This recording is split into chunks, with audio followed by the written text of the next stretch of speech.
Hi, HRN listeners. We're celebrating our 15th anniversary, and we have a really fun campaign and an ask for you. This 15th anniversary tour is aiming to bring you closer to unique food and music experiences in some of the most exciting cities in America. All the while, we're raising funds to support our work empowering the next generation of food systems storytellers through our fellowship programs. Here's how it works. Donate to HRN and be entered into a raffle in the city of your choice to win a dinner for two at a noteworthy restaurant and tickets for two to a concert at a prominent local venue. We have incredible partners in New York, Los Angeles, Philadelphia, Nashville, Las Vegas, Charleston, Asheville, and Ardmore, Pennsylvania, who have donated a meal for two and two tickets to a concert of the winner's choice. And all donations help fund our fellowship programs, where we're helping to build essential workforce readiness skills and food system storytelling skills. Check out heritageradionetwork.org/15 to donate and enter to win today. That's heritageradionetwork.org/15. Thank you.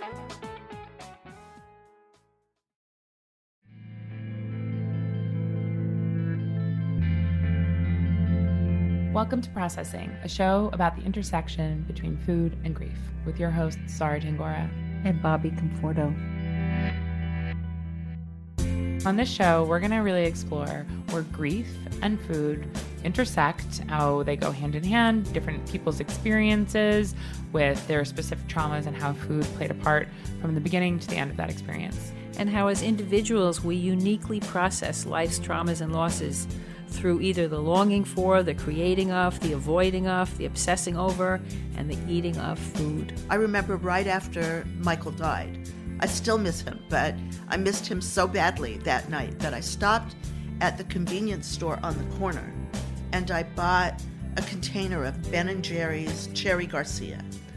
It's too sweet, it's too everything. And I went home with it and I took it to bed. And I thought to myself, gee, so this is my first menage a trois after Michael's death. Me, Ben, and Jerry. And I ate the entire thing. What do you think your relationship to food was during times of crisis? I think that my sister and I use food to reward ourselves. I wish I had something more interesting to say, but definitely like spaghetti and meatballs and chocolate cake. My mom still can't eat rucola. It makes her too sad. I've also experienced a lot of loss, as has Bobby, and I think we really wanted to find a way where we could work together. There's something that feels very compelling about doing a project with you, Mom, as just kind of a missing piece in life and just something we've always wanted to do but not known quite how. Can't think of anything better myself. I think that, any conversation about grief, I think prepares everyone for grief because there are so few conversations about grief. It's why I think that what you guys are doing is so important.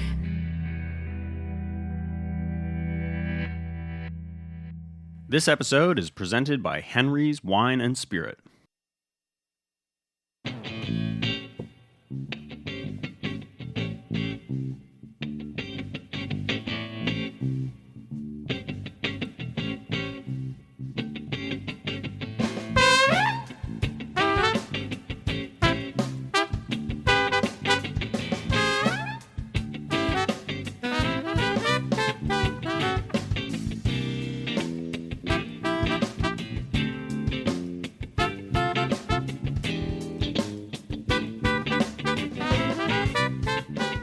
Welcome to the Grape Nation, your weekly wine journey. Our guest is Andre Mack. Andre Hueston Mack? Yay. We'll talk to Andre about wine, of course, diversity. I want his take. Maison Noir, his winery, and a lot more. There's a lot of stuff going on with this guy. Mm-hmm. We'll taste one of Andre's wines for our weekly wine sip. Plus, he brought in a vintage Napa cab, which has a backstory to it, too. I'm Sam Ben-Ruby. Stay with us for the Grape Nation on the Heritage Radio Network. We bring wine to the people. All right. From military school to Citicorp to wine, Andre Mack got his start in San Antonio, where he was selected Best Young Somm by the Chaine de Rotisserie, the first African-American to do so. Andre channeled those good vibes west to Thomas Keller's French Laundry as a somm, and then headed east as the opening crew of Keller's Per Se. Following his passion for winemaking, Andre created Maison Noir Wines in Oregon. Things don't stop there. Andre is a graphic artist, recent restaurant and wine store owner, and author of his new book, 99 Bottles: A Black Sheep's Guide to A Black Sheep's Guide to Life-Changing Wine. Very important that I read it right. All right, I told everyone about you, so let's go home. All right, there we go. Listen, Andre, welcome back to the show. Thank you so much. We had a chance to sit down for a short time in Charleston at the Wine and Food Festival. Yep. But we didn't have a lot of time, and a lot of cool things have been going on since, so I want to talk about it. But first, I think because we do have time, you have a very interesting history, and I want to keep it, sort of from adult and wine-centric to current and all of that. So tell me where everything started. I alluded in the intro you were down in San Antonio. First of all, why were you down there? And then where were you? What got you to wine? And then bring me home. Yeah. I was living in San Antonio. My mother, I was born in Trenton, New Jersey. My mom was really, she fell in love with Texas. She enlisted in the military. She just really loved it, like all the way down to like being a Cowboys fan. Like she really loved the Cowboys, and she loved Texas. And so we moved down there. We were down there for a while. Then we moved away to Germany, came back. And so, I went to high school there. And so that was, kind of home for me. Why were you moving more than most people? Oh, yeah. Both my parents were officers in the military. Okay, so that's we obvious. were Army brats. So, right. Yeah, we moved quite a bit. And so, same kind of story, waited tables, found waiting tables. I was going on to bigger and better things, after school, waiting tables was just holding me over kind of thing. And I got a job at Citicorp Investment Services. Took my Series 7 in 63, and it wasn't what I thought it would be, actually, And so at this point, it's like I missed that interaction with people, talking to guests, like that rush that I got from working in a restaurant. Like there wasn't any of that. And so I wasn't real sure what I was going to do. And just so happened Travelers Group bought Citibank, and they merged together, and they were laying off people because Solomon Smith Barney was their financial arm. Right. And so I raised my hand. I was like, so wait a minute, let me get this correct. You're going to let me go and you're going to pay me for 6 months. And they're like, yeah. And I said, I'm not getting fired. They're like, no. I was like, I'll take it. So I ended up leaving, and then, trying to figure out what I was going to do. Ultimately went back to restaurants. But during that time, the severance time, I was watching this show called Frasier, reruns of Frasier. And Frasier, him and his brother, these two pompous Bon doctors. vivant, pompous guys, they were amazing. Erudite. They were the best. And that show really gave me the courage. Watching that show gave me the courage to walk into a wine store for the first time in my life. And not in a way to because I thought I wanted to be in the wine business. It was just like they were having so much fun in their lives, and I just wanted to have wine a part of my life. And so I started going into wine shops with my $10, $12, $25 budget and asking for recommendations. And that kind of struck a chord with me. And fast forward, a lot of studying, a lot of determination. I was up from 10:30 to 4 in the morning, studying on most nights, trying to figure out this whole thing, wine. And you were obsessed. Yeah, and then I did some competitions, did a whole bunch of other different stuff. And long story short, I ended up finding my way to Thomas Keller and at the French Laundry, and I was a sommelier there. And but during that time, stop for a second before Keller. You were working at some decent restaurants in town, right? I remember you said the Palm. Yeah, well, the Palm restaurant. And then another place opened. Bohannon's, another steakhouse. So, I did work, I started to work at better places with better wine lists, that kind of thing. And then I moved on. I left San Antonio. I was working for the steakhouse, and I went to go work. What was the connection to get you out of Texas to go to Keller? I mean, how did that match make? Yeah, I went to stage with the only master sommelier in the state of Texas. Uh-huh. I remember I showed up at his back door on a Thursday night. The competition was on Friday, which I was in town for. I remember talking to Mr. Paul Roberts, and Paul had informed me that earlier that week on Monday, he had accepted the position to be the beverage director for all of Thomas Keller's properties. Wow. And we got to talking, hanging out. We had a really great time, and we started to work the floor. And we really had some chemistry. Working the floor together was really great. And he really kind of took me underneath his wing.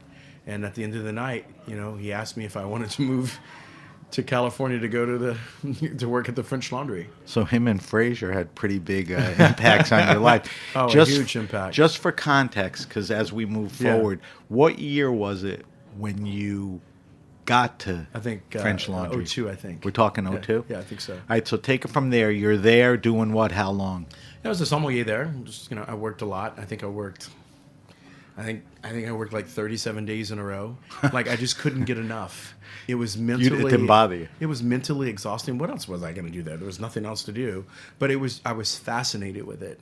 I don't know how many times I had fallen asleep, cleaning out the POS, while trying to organize it, at 3 a.m, and somebody, Laura Cunningham comes and wakes me up.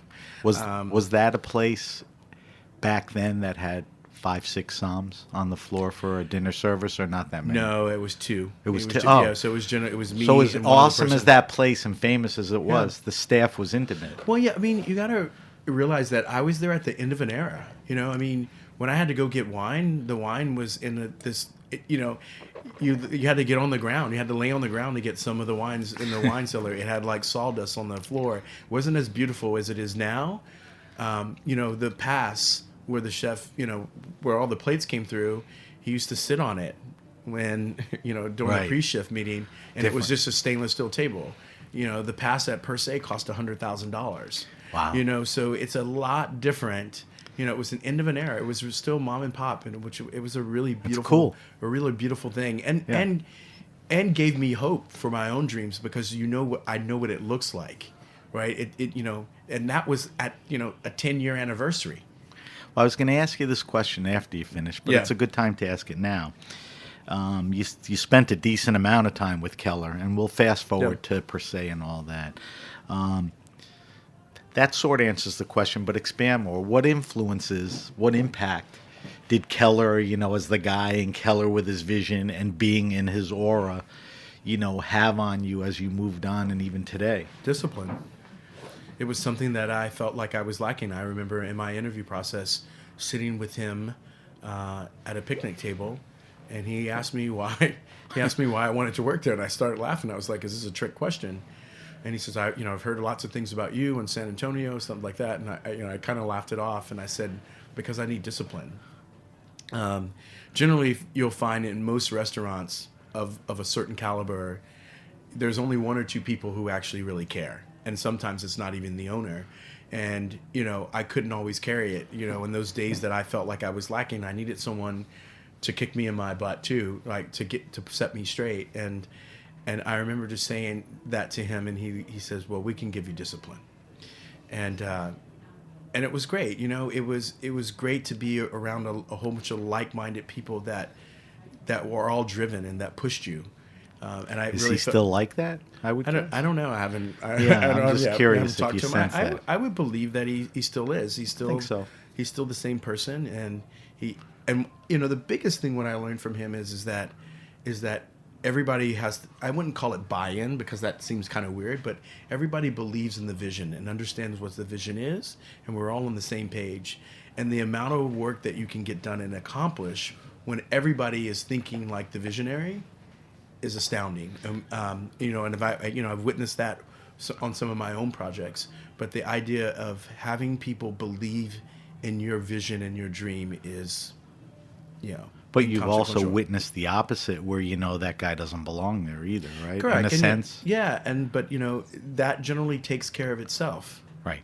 Right. And not that's bullying or anything like that, but it generally takes care of itself. The people who don't really fit in or don't get it generally end up leaving on their own accord. Right. Yep. All right. So let's finish the chronology. So you're at French Laundry. You're there how long? When do you leave? I left to open up per se. So I left in the end of 2003. Okay. I arrived in New York, unsight unseen, 2004. So obviously, and I hate to interrupt, but obviously you're doing a good enough job where they said, let's ship this dude east. Well, I mean, I asked to go. I mean, basically, I But was they hired could to be- say, well, Of course. we have other guys or we're not ready for you. So. Yeah, no. I mean, I don't think I had my choice. Basically, hey, what do you want to do during the break? Do you want to go to Las Vegas? Do you want to take some time off and come back to the French Laundry? Do you want to go to New York? And I felt like as the hype started to build, even within the four walls of the restaurant, I was like, how could I sit this out? Like, this is must do. This is one of the biggest, baddest, comebacks, homecomings in a very long time. A really, what do you want to call it? It was a big anticipated restaurant opening, and I was like, I have to go. It was something about it that I had to go. Everything about it. Him, Yep. the physical location, Time Warner, New Correct. York, his East Coast outlet. Yeah. It was awesome. So you get there as a Somm, Yep. and you're there how long? I'm there for about 3 years. And what's it like? I mean, it's a huge list. I've been there a bunch of times. I wouldn't say it's a little snooty, but it's a little intense. The food's amazing. The service is impeccable. I think we prided ourselves in having, a serious style of service, but it was it wasn't as tight as French. It was a little, it was a little California, but that gave us personality, and we enjoyed that. We reveled in the fact that we weren't as tight. We didn't. At the time we presented bottles tableside freehand, right? That which Right. is not typical French. We didn't present corks. That's something we didn't do. If we recommended a bottle of wine to someone, we opened it and tasted it first and brought it to the table unopened, which some of these things were kind of unheard of. Right. It's sort of assumed or established. Yeah, now. well, you'd bring that, yeah, but yeah. So we just, it was great. I basically worked and fed off the adrenaline for 3 years. What, as far as the wine, bigger list east or west? And I hate to ask the question better, but which was more interesting or? Oh, it just depends. I think Per Se was the big New York debut, and in California, I think when in Rome, a lot of people drank. There were some really great big You had bottles. to that went- shift towards the California thing. Well, we had that, and but most people in New York, because of the palate and its proximity to Europe, And the they money. drank a lot of European wine, Bordeaux, Burgundy, and I think at some point in time, the list at Per Se was probably larger, but I don't think that they were ever going to let Per Se get a grand award before French Laundry did. Yeah, that ain't happening. I mean, there was nothing that was never said, but it just kind of got that feeling that that's how that was going to go down. It was intense. It was really intense, but like it was so exciting. Like I couldn't wait to go to sleep so I could wake up the next morning. Right. And I never went to sleep. But, that was it. That's the way life should be. Yep. We're going to move on from Per Se to the next things, but before, two kind of interesting stories. One I want you to tell, and one I'm going to quickly tell. I picked up a book out of nowhere about Per Se that this woman wrote, and it was this sort of incredibly intense, intimate, cool snapshot of what the hell was going on in the restaurant. True. And I kind of savored it. It's like, wow, this woman's very articulate. Yeah. And this is cool, a restaurant of this stature. And I even forgot the name, and you'll fill in all the blanks. But here's the two stories. That woman who wrote the book, if I'm correct, is your wife, and you met her at Per Se. So Yes. I want you to quickly, as we exit the Per Se, tell me the story, of how you met your wife at Per Se. Yes, I met my wife at Per Se. She was a back waiter at first and became a captain. Shortly after that, became a captain. I believe she didn't really know much about wine, or that wasn't her strong suit. And so I was always in her station, very flirtatious, talking to her, helping her out. And, one thing led to another, but we had kind of like this secret romance. There was a no fraternization policy. Ooh. And, it'd be that kind of stuff where, I'd be at some bar and, whispering sweet nothings in her ear, and one of the staff members would walk into this bar, and I would just totally freak out and be behind the bar on the ground looking for a contact lens, right? And the bartender's like, "But sir, you're wearing glasses." I'm like, "Yeah, okay." But anyways, Cover me, will you? Yeah, we had this amazing romance, and when you got there, how far into it? 6 months. So you're there 6 months. Boom, that happens, and for 2.5 years, the two of you. Yeah, for about 18. Yeah, so about 18 months. Yeah, so for about a year strong. Right. And then she ended up leaving to move on to write her book, and I still work there. But yeah, and it started to get serious, more serious and more serious. But yeah, we had like this really great relationship. We still do. We have 4 beautiful boys. Did you know then, like, she's sort of the one? Yeah, or there was a little bit of that. I mean, I think there was a little bit of that, but then also, she's the one that's, she's kind of pretty forward. She's like, "So what's happening here? We've been dating for a year." Right. I was like, "What do you mean? We're like hanging out." She goes, "No, what's happening?" I'm like, "Oh my God, like you're 27, just relax."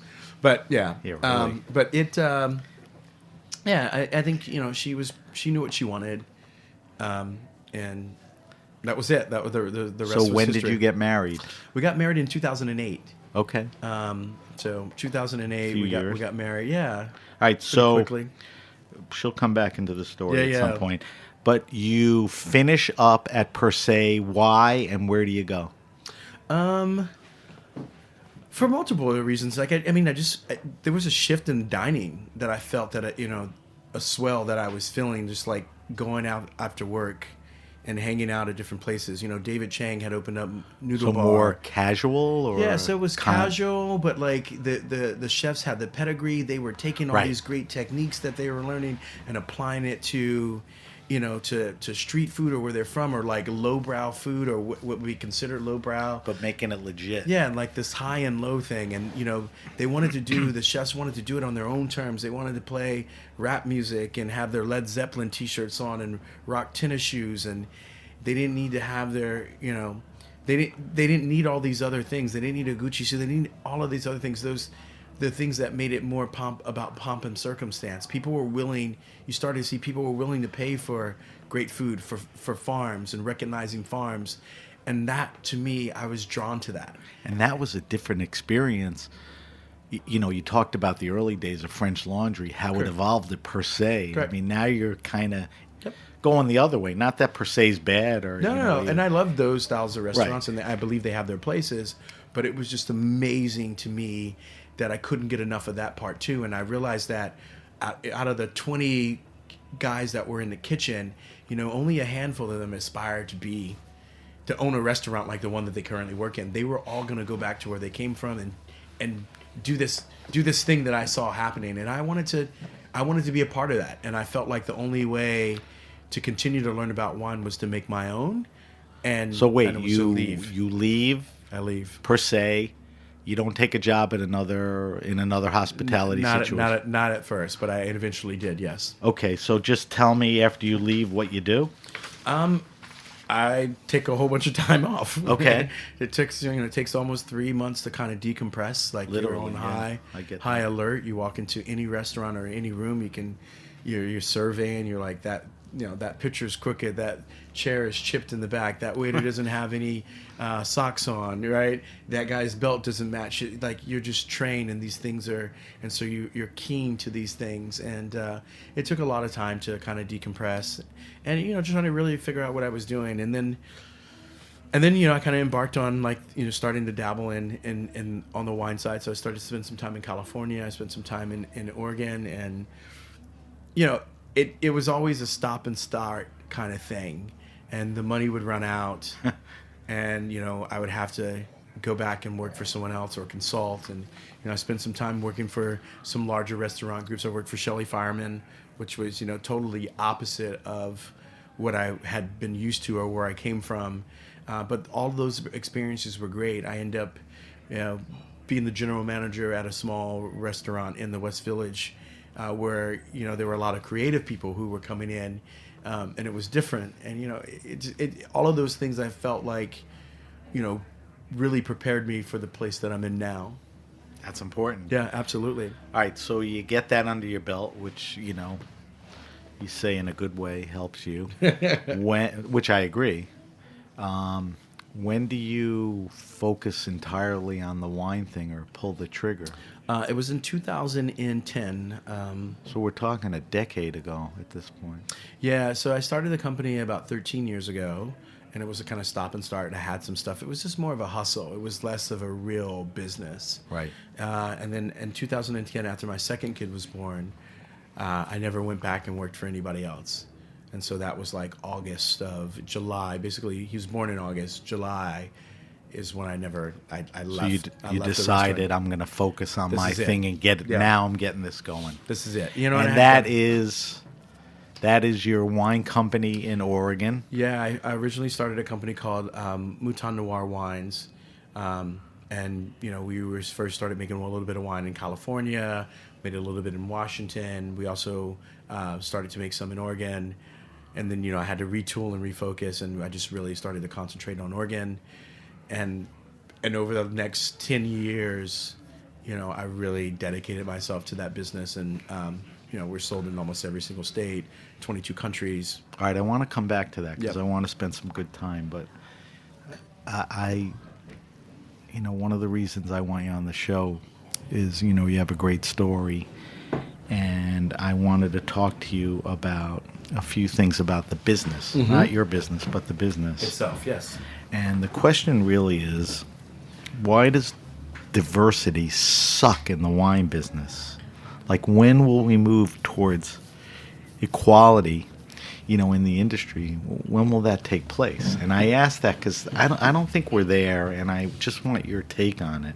Well, I think, my biggest thing is that there needs to be, it just needs to be more visibility, right? I think when people see people that look like them in the industry, then they start to feel a little bit more welcome. And but easier said than getting there. How do we get there? Well, I think you actually stop having people on the show to talk about diversity and actually talk about real things. And that was really something that I decided that I was going to make happen in 2020. I think that I've done enough in the business, and not to pat myself in the back. I think there's a lot more things I want to do. But I shouldn't just be on the show to talk about diversity. There's a lot of things that I've done that warrant me a place on a show, and not just your show in general. That's not. I'm not talking about you. This is not a attacking at you. It's just in general. It's just like everybody wants to have the conversation about what diversity is and how can we change it, but nobody follows through on the next step, which is actually going out and finding those people that you want to include in the diversity. I mean, I think right now what you really see is, you see lots of women, which is awesome, but people of color and women of color, that kind of thing. So it's starting to happen a little bit. Do you feel there was an issue with women years ago, and that has changed a little? Of course. Okay. Of course there was. Okay. I absolutely believe that they weren't getting their just due. Right. Right. So when you talk about not talking and doing, what's some of the doing? Oh, like you. Well, I mean, it's actually doing the real work to go find those people. Like, they're just not going to come to you. Like, it's like, I was sitting on a panel, and they were talking to a couple of other restaurateurs, and they were like, well, it's not like we don't hire them. They just don't apply. And so the idea of it is that if that's something that you really want, then you have to go to those places where those people are. So if you understand they're not applying, you don't throw the towel in. In order to get to the next step, you have to be a little more proactive. And I think everybody... Is that fair? Yeah, that is fair. But I feel like there's a lot of people trying. And, maybe sometimes it's trying too much.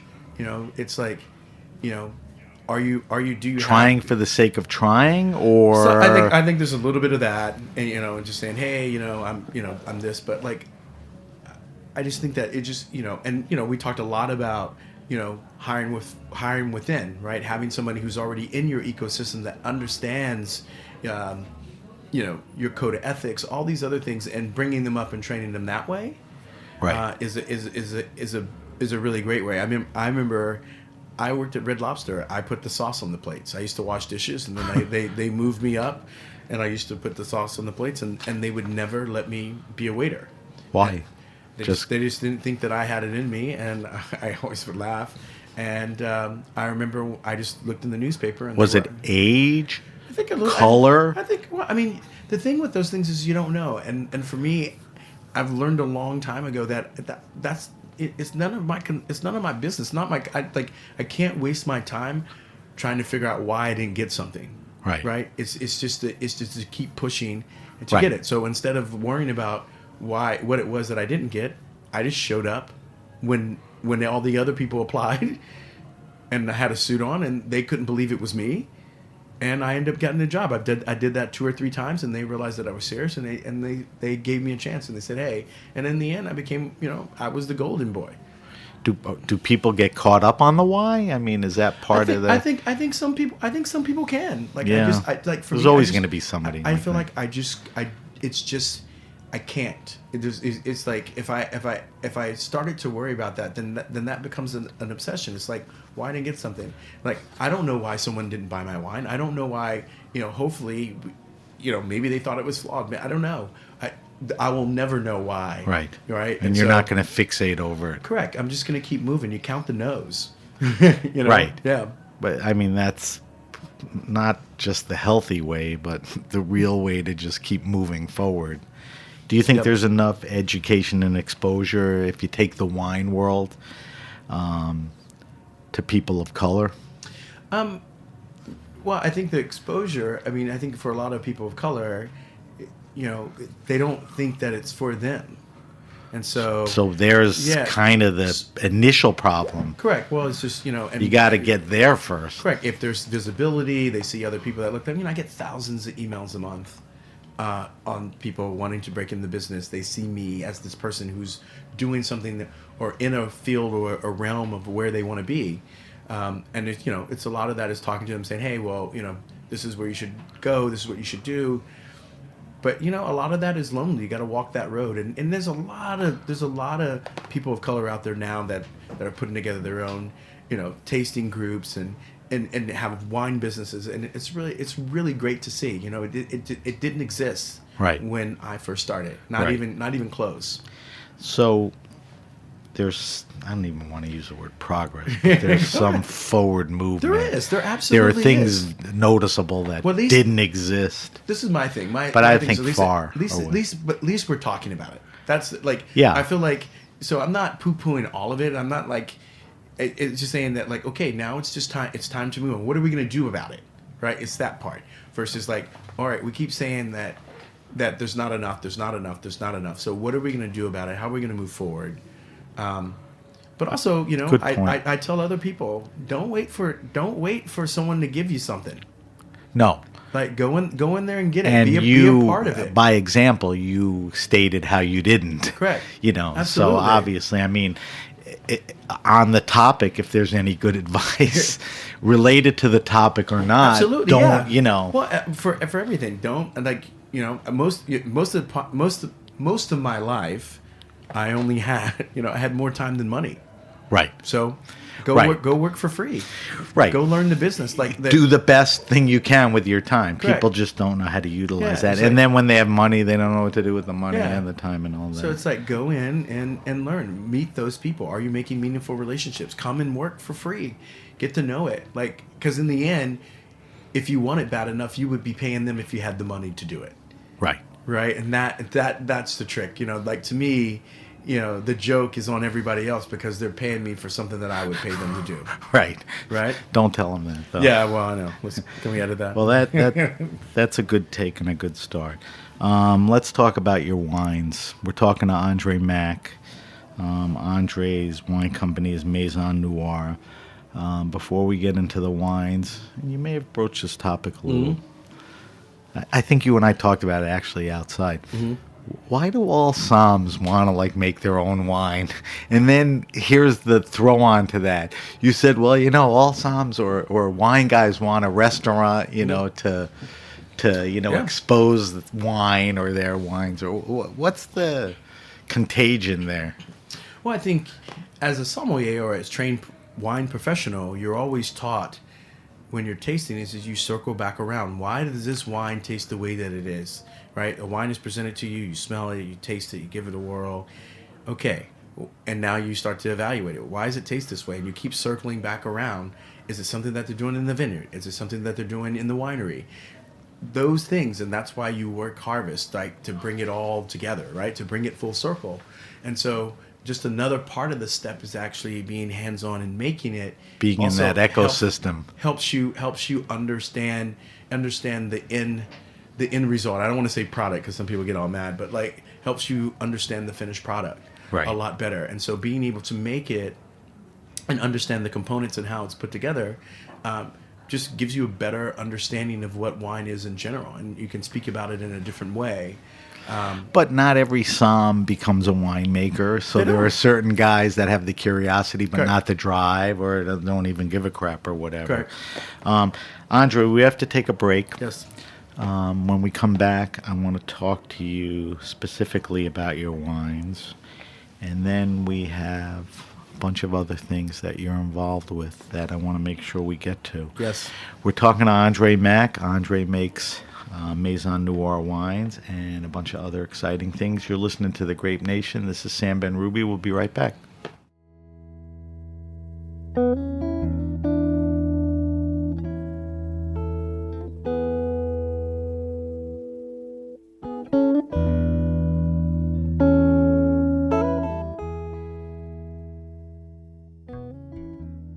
This episode is presented by Henry's Wine and Spirit, a go-to shop for anyone interested in natural wines and boutique spirits. There's a large selection of everything from orange wines, pet nats, and reds from around the world. Whether visiting the shop in person or online, looking for a gift for a loved one, or that everyday dependable bottle, you're sure to find lots of interesting wines at Henry's. There's free shipping on orders over $300 on the website henrys.nyc, and case discounts when you visit the store located in Bushwick. Cheers.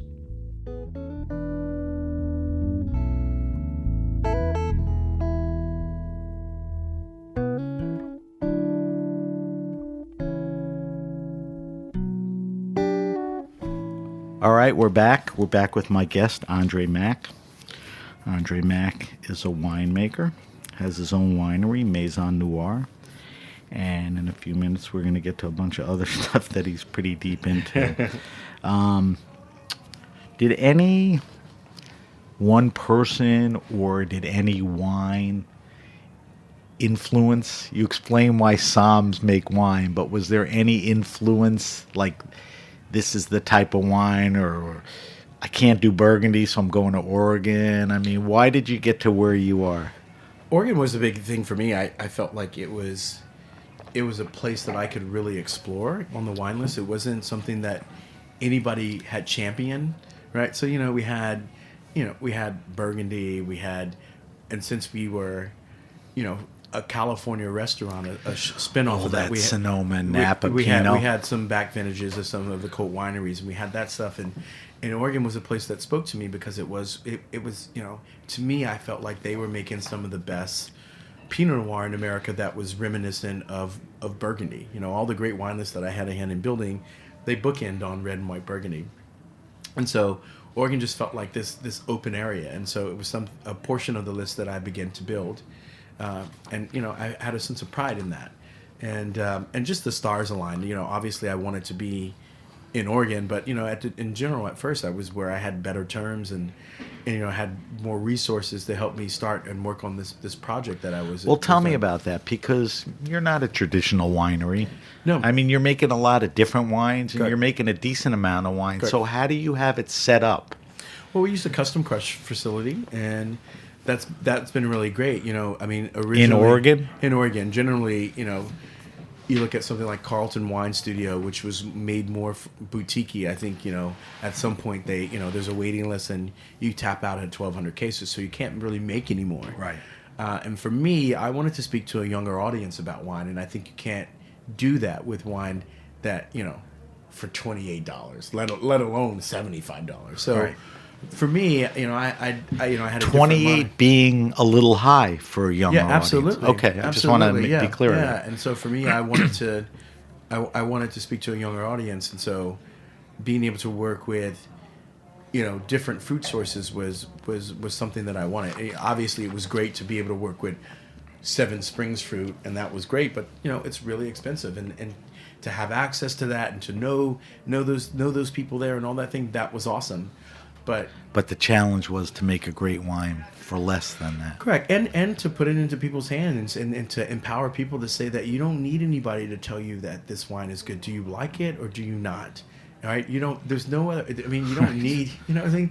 You don't need anybody to tell you if you like Diet Coke or Pepsi, right? You just try it and you say you have it. There's no tasting notes that come with a cocktail, right? You sit there and you taste it, and so this is all this mystique that's surrounded by wine. But also, I wanted to show people that it didn't have to be that serious, or like the more you knew about wine, I felt like the less serious you had to be about it, and that's.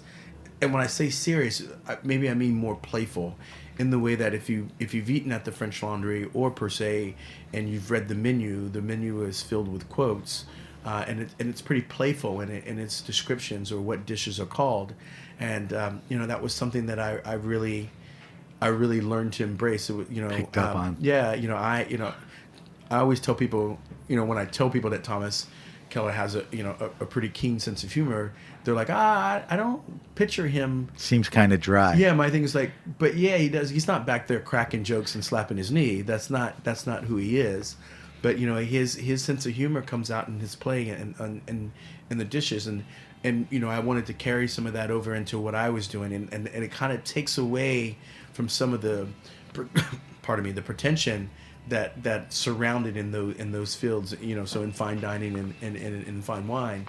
I just, I really wanted people to think, it's like the comment, like Patch Adams wore, the clown nose, right? Those kind of things to kind of like put people at ease. And I think I did a really good job at that. Well, when I asked you earlier about influences, that certainly, yeah, absolutely, that came through. So you're doing custom crush. Yep. You're roaming around.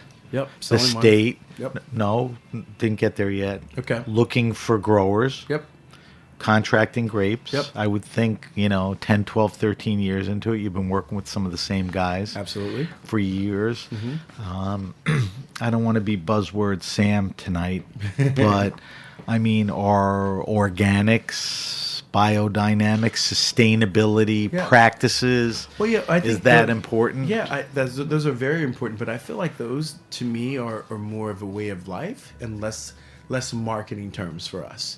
We've been working with Highland, which a lot of that. That's just the way they do it. Yeah, it's bio. It's right, because that's what you want. Correct, and some of it you want to have the leeway to be able to kind of maneuver within that. A lot of people don't spray copper because copper's not good. Right. Yep. One of the things about your wines, and I think the Thomas Keller thing was a good lead-in. You've created some great wines of great quality that are great value. Mm-hmm. And obviously that was, what you set out to do. Correct. The wines, as an extension to that, have very cool labels and very cool names and all that. I mean, there's a sensibility there that's very specific. How would you categorize that? I mean, I wouldn't say hip-hop or... But there's some of that culture. Hip hop is, some people, that's a culture. Huge. Yeah, that's a culture. And for me, I was a kid who grew up. I grew up on hip hop. I listened to punk rock music. I skateboarded. And then later in life, I fell in love with wine. And being able to put those things together was amazing. Right. Right. And the fact that I could make a living out of that I.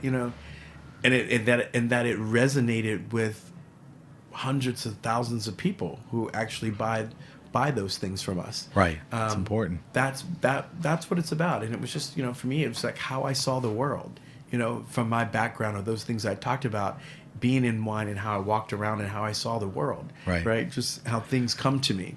It's the only way you do it. Yeah. That's Absolutely. how you perceive it. That's how you want to present it and Yep. all that. Do you think you could do what you're doing now without the tool of social media? No.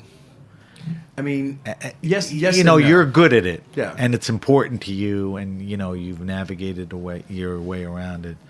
I learned from Gary Vanderchuck. I can't lie. Gary say that I know how to taught do any me of that. too. He was My the first person- show was with Gary on Sirius. Yep.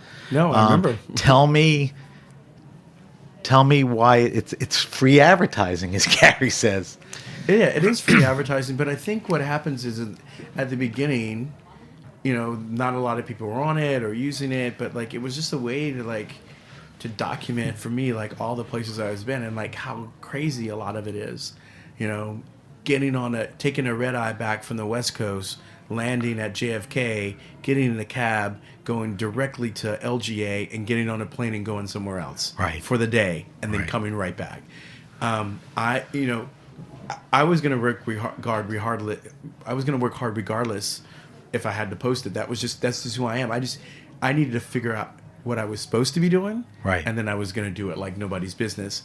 But the social media aspect of it became this thing of like where people could go along for the ride. And that was interesting. What I really like about But social you media had to create an interesting ride for them to correct, want to ride and along. it was, right? So there's two things there. Yeah. You could do that, build your brand and image, and then Correct. take people with you. Correct. Yeah, and they could come away. But it was different. It wasn't just like, okay, hey, these are the Chardonnay grapes that, you know, like check this out. Right. Like, but which is cool. A lot of which that is going cool. on. Though. But it's cool though. So you could, if you had some of that, but then also took you behind some of the things that actually, you know, getting on the road, you know. And I always tell people, social media is important, but you know, sales notifications are more important on my phone, right? So I, you know, when you know there's a different ring for sales notification, you know, I'm still one of those guys that, you know, social media is a tool to help me build a business, but it's not every part of that business. And I still get up and I still get on a plane. I still go shake the hands and meet those people who have to supported create me. those sales notifications, Correct. which, by the way, pay for the mortgage and all that. Everything else, absolutely. But social media is big, and I have been taking a little break of recently. Is that because it's tired, or you're tired, or you know, some days you some days you second guess yourself. Some days it's a little too much, and some days you're like over it. Right. And it's not as you can take that break now. There was a time where you thought, I got to be there. I got to do it. And I was on it. You know, 4 times a day. Yeah, you know? that's not necessary at times. It is. No, but, there are circumstances and times when it is, but not every second of that. Yeah, and so I pulled back a little bit, and I'll be back on, but that, you know, at some point it just became a little too much, and so for all of those guys who missed me and I haven't been posting as regular, I'm gonna make sure that I hook you guys up. There you go. But you know, and it's different, you know, and you know, experimenting. I think a lot of people are experimenting more with like stories, you know, those things that aren't on the feed, that, you know, people curate their feed a little bit more differently, so those all look a certain way, and then, you know, the real behind the scenes stuff happens on stories. And so I think there's a little bit of shift, and you know, people are trying to, you know, I think Instagram has probably reached a saturation point in a way, maybe. And but you know, I'm super excited to be able to share and to follow. I think it jumpstarts the conversation when you already know what someone's been doing, and you're like, oh, hey, I saw you were in Puerto Rico, like, you know what I mean? I agree with you, and I think the nice thing about you is you have a lot to share, and you know how to share it, and you share it well. Yeah, so it's that much more, you know, interesting. It's a tool to people, but it's also about the content. Absolutely. And your content is the life, the product, your vision, and all that. And that all transcends. I want to talk to you about a couple things. Yes. Quickly. Because I want to subject you to our wine list, and I want to taste one of your wines, do a little evaluation for our weekly wine sip. Not too long ago, I think it was October, you released a book. Yes. Called 99 Bottles. 99 Bottles, yes. And so let's do the standard stuff. Why did you write it? How long did it take? And I can explain the book, but there was sort of a presentation or an objective of, you know, what the book was. I guess you could say it's a wine guide and a life story, but take me through all of that. Yeah, I had the idea. Basically, it stemmed from emails that I used to send to my family. It's always been tentatively called 99 bottles. It was 99 bottles that you should be drinking. All my relatives always wanted to drink. This was a thing with you way before the book. Yeah, just like it's like I would send out emails to them about the wine and about what they should be drinking, that kind of thing. And then I thought, hey, maybe I should put together a little guide that goes through this thing. And after speaking with my agent for a little bit, we realized that we should do something a little bit different. And we basically, presented 99 bottles that tell my wine life story. And I'm trying to remember. It's chronological. It's right? chronological, yeah. But it's not random. It's not random, and Right. it's not a ranking. It's just basically you can hop to any. It's an index, so you can hop to anything that. I it's recommend reading it straight you through. could hop, Also, but read it straight through or glance straight through. Yeah, you know way more about my life, but it's done in the same style of how I've done much things in my life. It's really a parody on a wine guide. Yeah, it's set up like well. a wine That's guide. I want you to talk about that because there's been a lot of wine guides out there. Correct. Some are good, some are okay. But that's my thing. I had Aldo Somm on. I think his was pretty good, but there's way more beyond that. But my thing was I wanted. It was just by reading my story, and being engaged in the story that you learn more about wine. Right. It's more native. Right. But it looks like a wine guide. It's set up like a wine guide. As kind of like this, I'm thumbing my nose right now, but like thumbing my. It's a lot of fun. Yeah, it should be. And the wines. So there's two things going on. There's great stories and there's great wines attached to it, and the diversity of wines are crazy. I mean, you start out with what is it, Old English? Yeah, so it's Old English. Yeah. And I related to you. I'm a little older than you, but the Boone's Farm thing, it's like nobody knows about that unless you're, Yeah, absolutely. So it's just funny, and then you get into, obviously 1922 Vegas, Sicily. Yeah, the Burgundies and all of that stuff. Is there any? It's a silly question, but I'm more curious. Was there any chapter or wine, that just resonated the most with you, or they were all? It's like, what's your favorite? Who's your favorite kid? Was there something there that was like? I think just the whole process was amazing. A lot of it, it was, and then it became this thing of like, I didn't sit down and say I'm just gonna write this book. We took it story by story. I used voice dictation. A lot of that. Used technology to. How to long write did the it take to write it? It was probably, maybe 2 years in the making. making. That long, yeah, in the making, a little bit of it.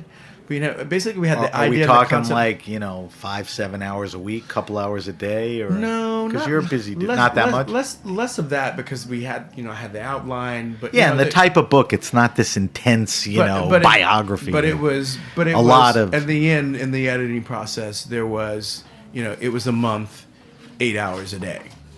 Really? Right. Okay. Yeah. Just really trying to get the stories right, really doing the research to go back to make sure that that was the name of that bar.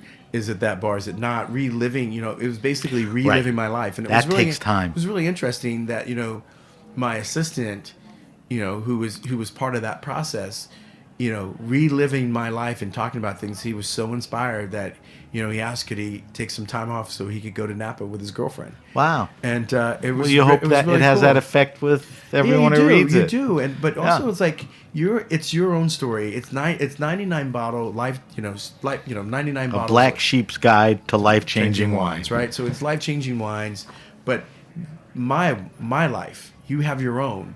The idea is that I want people to go out and find their own 99. What's your 99? It's more that than it's setting a outline. Correct. For people. This is me, how I do it. What's yours? Yeah, this is how I got here. But everybody gets places in life differently, and to know that there's no one right way, and we all have to start somewhere.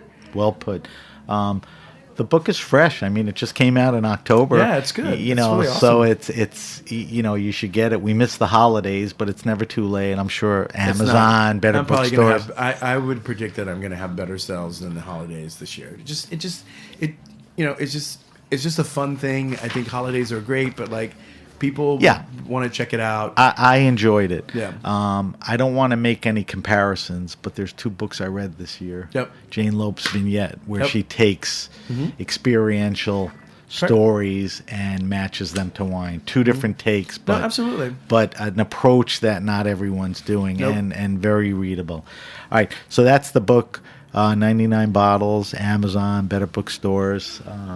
just came out, a few months ago. So take Check a look it for out. it. Check it The out. last thing is, and then we got to get to the wine list, and we got to taste some wine. All right. The last thing is kind of exciting because, a buddy of mine sends me a text today with a shot from the Post. You just opened, you're in Brooklyn now Yes. with the wife and kids. Yep. You just opened 2 places. Do we call it 2 places? It's actually 2 separate places. A wine store, bar, and a restaurant? Yeah, me and my wife. Give me the... Me and my wife purchased the wine shop. This is all a family business. We wanted to do something to contribute to the changing narrative of our neighborhood in Brooklyn that we had been living in for 10 years, and we saw an opportunity to. I had my lifelong dream was I wanted to own a restaurant or something like that, be a part of the industry in that way as an owner in this great city of New York. And we had just come back from, we were living in Europe for about 4 months. In 2016, we came back. And I remember telling my wife, I was like, nope, we're not going to go anywhere. We're not going to spend part of our year in Europe each year. I said, I want to open a restaurant, and started looking. Found a place in October of 16. And then after negotiation for a while, we ended up signing 2 leases on a place right around the corner from my home. Basically like a 2-minute and 36-second walk. We've timed it. Good commute. And then we ended up signing the lease on January 14, 2017. And it's taken 3 years. We finally opened, it's called & Sons. It's it's an homage to American food culture, all things fermentation. So it's American hams, so cured hams from the South, country hams, American cheese, and you American brought in wine. vintage slicing machines, right? Yeah, American-made vintage slicing machines that we had restored. Mostly everything in the restaurant is American. It's 20 seats. Most of the wine list focuses on vintage wines from the 60s, 70s, 80s, and 90s. So it's about one of the things that selections. connects is, I always ask my guests to bring wine in. So in a few minutes, we're going to taste Andre's Mouton Maison Noir. But he brought in another wine, a Pine Ridge, 1983, and I'm like, why? He goes, my whole vibe about my new place is vintage wines. Yeah. So when you go into, and it's called... & Sons. So & Sons, Ampersand Sons is for America Sons. Right. For my 4 sons. It's just an homage and a celebration of American food culture. And so we have tons of old wines like this, Pine Ridge, and it's really interesting. I try to tell a lot of the young sommeliers and winemakers that, we have to understand our past if we want to know where we're going to go in the future. And we romanticize about all the illustrious history of winemaking in France and other countries, Italy, but we've been making wine for a while now, and that these things should be appreciated as well. And so we've kind of put together this really cool small list. It's on 300 selections, small for my career, And a lot of vintage stuff. vintage stuff. It's really fun. It's a really fun, Yeah, I lively mean, that's atmosphere, when 20 seats. When you talk about new places, I mean, not a lot of people focus on, older wines. They'll No. pick an area, Champagne's high. Yeah, and we have the new cool Yeah, kids no, I'm not. release I'm not stuff. boxing you, but Yeah, you no, probably have no. as much or more than anyone Than else. most, and that is Yeah. true. That is absolutely true. And then we bought a pre-existing wine shop that's further down the street. Me and my wife. Called It's called Vineyard. VYNEYAR. Yeah. And what's the goal there? I mean, what do you use? Well, we just wanted a place for a retail outlet for people to be able to buy some of the wines that they've tried at our Curated store. wines. Yeah, you so know, yeah, that and are it's important to you. older vintage. That too. Yeah, older vintage American wines, but Okay. also it's an international list. And tell me where these are located. We're located on Rogers Avenue in Prospect Lefferts Garden. All right. Keep an eye out for that. I will post that. We don't have a lot of time left, so we have to buzz through Let's stuff. do it. I want you to answer my wine list. 5 questions. I got it. I ask everybody the same 5 questions because you don't have a lot of time. You can't dwell on them. Okay. Don't overthink these. I won't. If you have to pass, just tell me pass and we'll come back. All right. Okay. What are you drinking now? What's in the fridge? What are you tasting? Is it relevant to the restaurant, to It the is not. store, to... I'm drinking wines from the Canary Islands. Next Okay. question. Are you drinking like Envenate and all the other Yes, guys? you Why know. the Canary Islands? It's something that I've always liked. I mean, I remember when I first came to New York, we were drinking those wines were made in a slightly different style than they being presented now. But I don't know. I just think this is really cool. They're really light. They're refreshing. They really have a great expression of terroir. Good answer. Yep. Do you have a favorite wine and food pairing? French fries and Old Riesling. Okay, that's always a good one. Yeah. Champagne ain't bad with that either, right? I like the salty and sweet. Do you have a Riesling that you like or love? People always like to hear what you like. Riesling, yeah. I mean, I've been drinking a lot of Well, you're not gonna- JJ Prume from the 80s. Okay. Yeah. Would the newer Prumes be okay with some French No, wine? absolutely. Okay. They totally would be. But that, ask me what I was drinking. That's generally what I'm going for. All right. Favorite, you're a busy guy. You've been sort of entrenched in the restaurant, but New York's a pretty good town to ask this question. Favorite wine restaurant and our bar? Who's doing it well, vibe, list, know what they're doing? Could be a restaurant, could be a bar, both. I actually like Charlie Bird. I feel like they're doing a really great job. They have Good this curated. Yeah, the list is very small. They have this micro list, and so they basically done all the guessing work. Like there's not verticals to pick through. You know what I mean? Right. Like this kind of thing. It but they forces present these you things- to pick a good wine. Yeah, and they have great glassware. It's awesome. I That's- really like it. That's And I love somewhat that. of a... And I dig the music. Somewhat of a show favorite. I Yeah. mean, it comes up more than, others in that sense. Yeah, I think it's great. I used to ask people their favorite all-time wine. What was the most expensive, rare wine? That's not the question anymore. Okay. What's the wine that's the most important to you or was experiential or had an impact? Oh man, jeez. I mean, most impact. And I'm going to say something that's really weird. It's not an expensive wine. That's why I moved away from. I talked about it in my book. It was Voss Sauvignon Blanc. It was the Napa Valley Sauvignon Blanc. Spell it. VOSS. VOSS. Yeah, and I remember. I think you tasting- mentioned that in the book. Yeah, Yeah. I was tasting this wine. Had an impact on you. Yeah, I mean, it just said, "Wow, like this is so different." It was probably the first Sauvignon Blanc I ever had. Right. But it was just You like the profile of Sauvignon Blanc? Well, I wouldn't say that. It was just so. It was Okay. in stark contrast of all the other wines that we were tasting. We were tasting wines back and forth, and that really let me know that wine was different. It was awesome. Good answer. The light bulb went on. That's the real answer. Yeah. Not a 61 Petrus. Correct. Correct. Through your travels, certainly at French Laundry and Per Correct. Se, you were exposed to a lot of that stuff. All right, last question, and you should be able to answer this. I think I'm going to throw the softball to you. Oh, really?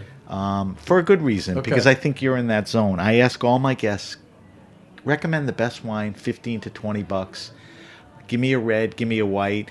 You said it before I did, and I'm so repetitive. My kids are in their 20s. They can't bring a crap bottle of wine for $9, $12. They can't afford $40.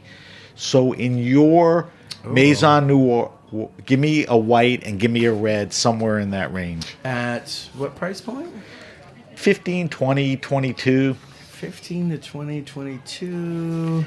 Well, I mean, you can't go wrong with OPP. Okay, Other people's OPP is other one of pe- your wines. Yeah, it's other people's Pinot Pinot. Noir. So it's my interpretation of everyday drinking Willamette Valley Pinot Noir.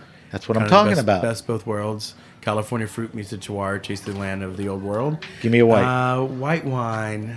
What am I digging right now? 15, $20. Yeah, I've been drinking a lot of Big Salt. I'm kind of keeping it in the Pacific Northwest. Big Salt is a Big Salt? Big Salt. It's from Ovum. SALT? Yeah. And it's in that price range? Absolutely. It's amazing. It's amazing. Big Salt. Riesling. Riesling. It's like Riesling. It's a white wine blend. Riesling, Gewürztraminer. There's a couple other grapes in there, but that's what I would recommend. All right. I mentioned it once before, but I post all our answers on the list. We have 3 minutes left. Yes. I'm sorry it came down to only 3 minutes. No, all good. But every week we taste a different wine on air for our weekly wine sip. We're going to taste one of your wines. Set me up quickly and give me a pour. Got it. So this is Vine and Supply. It's a new company that I started. This is one example. So this is not Maison Noir. No. This is another. It's called Vine and Supply. Vine and Supply. All right. This is our single vineyard Pinot Noir. This is from the Highland Vineyard in McMinnville. Okay. Originally planted back in 1974 by David Lett and David Corey. All right, so let's do the quick evaluation. Color, It's got a good, firm Pinot color. There's some depth to it. It's not that light, Dr. Pepper California stuff, right? Yeah, I like that Dr. Pepper stuff. Yeah, I like that description. I can't really see, but yeah. Tell me the nose.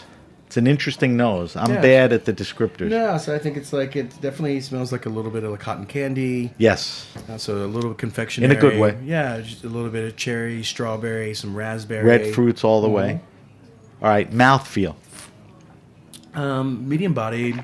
It's got a decent finish, but like you definitely start to salivate. The sides of my tongue are tingling. So it's got good acid, I think. But I prefaced this. I opened this earlier today, so. Medium body for sure. Not minus, not plus right there. Good acidity. I get on the tip of my tongue too, which I normally don't get. All right, give me, do any of the palate descriptors match the nose? Yeah, I think so. I think there's a what little do we bit. got? I feel like it's a little bit darker, so a little bit more stewed. Yeah. There's when you do the cotton candy, it's going to be sweet. You're going to get stewy. Yeah, so it's not sweet on the palate, but it's definitely feels like it's been cooked a little bit, but not in a bad way. I mean, maybe that's not the right. What do we pair this with? Oh man, country ham. Salty country ham. Get your ass over to Aunt Son's and drink some of this stuff and try. So country hams. Anything else? Yeah, I mean it's pretty versatile. I mean, salmon, right, is the ultimate thing, but it's pretty good. No, it's amazing. It's a delicious wine. Yeah, thank you so much. It's really.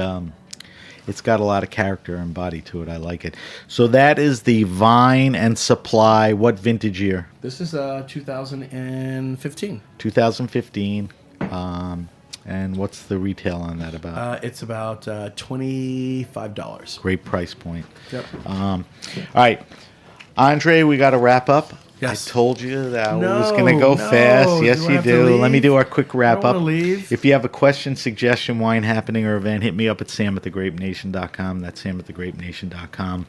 Subscribe to the Grape Nation podcast on iTunes, Stitcher, Spotify, or wherever you get your pods. Follow us on Facebook at The Grape Nation. On Instagram, we're at SBenRuby. On Twitter, we're at BenRuby. I know it's confusing, but you can always use the hashtag The Grape Nation.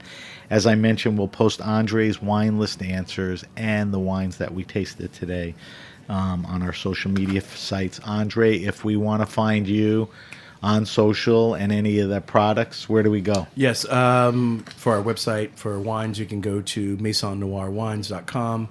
Same handle on Instagram. For me personally, it's under Andre H. Mack.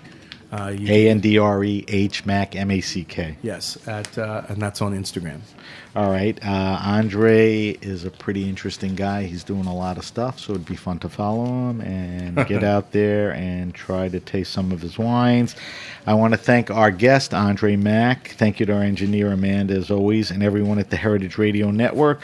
I'm Sam BenRuby, and you've been listening to The Grape Nation.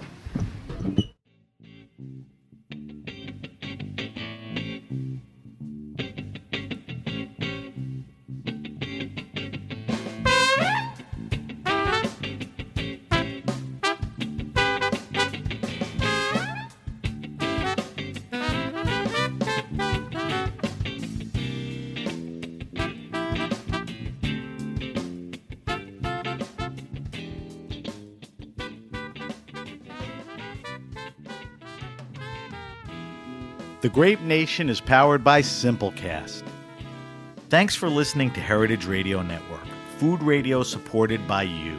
For our freshest content, subscribe to our newsletter. Enter your email at the bottom of our website, heritageradionetwork.org. Connect with us on Instagram and Twitter at heritage_radio.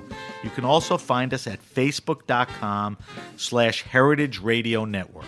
Heritage Radio Network is a nonprofit organization driving conversations to make the world a better, fairer, more delicious place. And we couldn't do it without support from listeners like you. Want to be part of the food world's most innovative community? Subscribe to the shows you like, tell your friends, and please join the HRN family by becoming a member. Just click on the beating heart at the top right of our homepage. And thanks for listening.